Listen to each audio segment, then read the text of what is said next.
Hello, my name is Carrie. And my name is Sam, and we're Thrive at Home, and we're passionate about building trust, intimacy, and connection in relationships. That's right, and today we're going to talk about the importance of emotional connection in your relationship. Yeah. So even more important than great communication skills, it's how effective are you at connecting with your partner. All right, thanks for continuing to join us on this journey, talking about connection busters, and this one is about avoiding the check-in.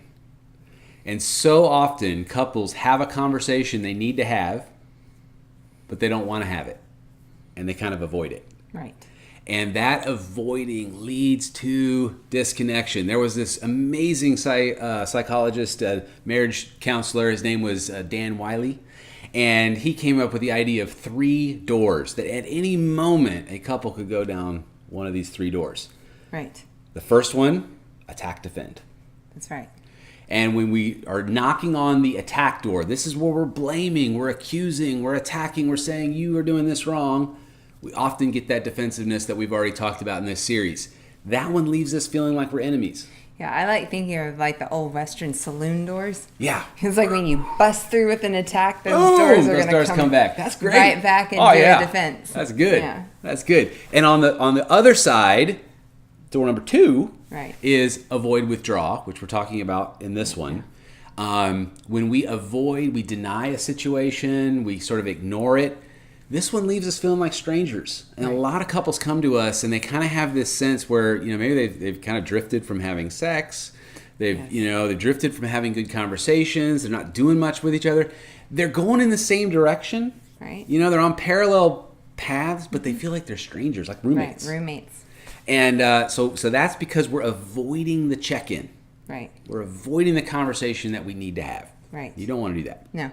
You want to steer into it. So how do you do that? How do you steer into a conversation that you don't want to have? And what's the importance of it? Because that's the third door. Yeah, that's the third door. Well, the third door is self-disclosure and confiding. Yeah. So the idea is when you self-disclose, you're not talking about the other person, so it's not an attack. You're not necessarily talking about the situation and how it's not right. Or what they did was not right. The behavior wasn't right. But you're just self-disclosing. You're talking about where you're at. Yeah. And when every time when the eyes of the speaker is on the inside of them and expressing what's going on, their feelings, their thoughts about a situation and what's happening, it leaves opportunity then for the other person to do the same thing. Yeah. Because there's not a sense of threat, even on the topics that you want to avoid. Yeah. Because now that same team, allies, like let's approach this together. Mm-hmm. When we share kind of this is what's going on for me, that self-disclosure is huge. Right. I mean, just huge. So I would just recommend that a lot of times couples will get themselves into this bad pattern of avoiding the conflict because they don't want to make things worse. It's kind of an honest thing why they're avoiding it. But the problem is the avoiding allows the drift, and the drift leads to the disconnection. Because the worst thing I've ever seen is people assuming they know where their partner is. There's nothing more disconnecting than assuming you know what your partner is thinking and feeling. Like I've seen couples come in and they say, "We're doing great," and the other partner's like, "No." I mean, whoops. Right. Whoops. No, it'd be better to say, "Hey, I feel like we're doing great. How do you feel?"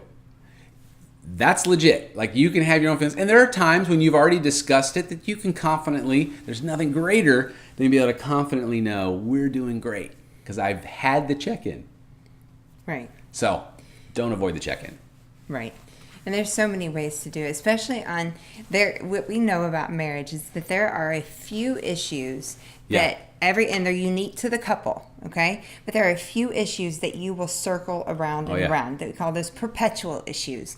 So you may find a compromise, and then from there you can assume that you know where the other person is.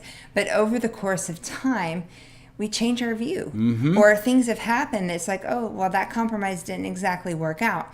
The idea is when you have those intentional conversations, even in the calm times, right? Because now we're not avoiding it and avoiding the difficult conversation. Now we're kind of leaning into it, and that causes connection. So then when the actual perpetual issue comes back around again and it gets tense, You already say, you know what? We've already had this discussion. That's good. We already know where we're at on the map. You know, the push pin on the map. When Yep. you're traveling, you push a pin into where you're at. That's what those conversations are. They're locator pins.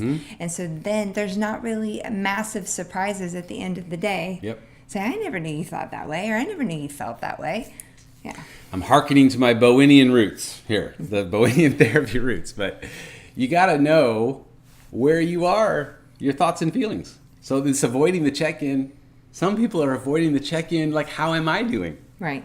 If I don't know where I am, I can't locate myself on the map. You'll never be able to find me. That's right. And a lot of times that's it. It's this game of hide and seek.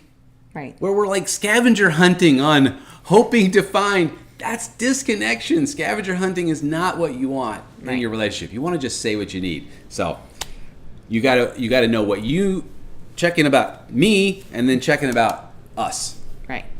That's definitely a way to avoid the connection buster. That's avoiding the check-in.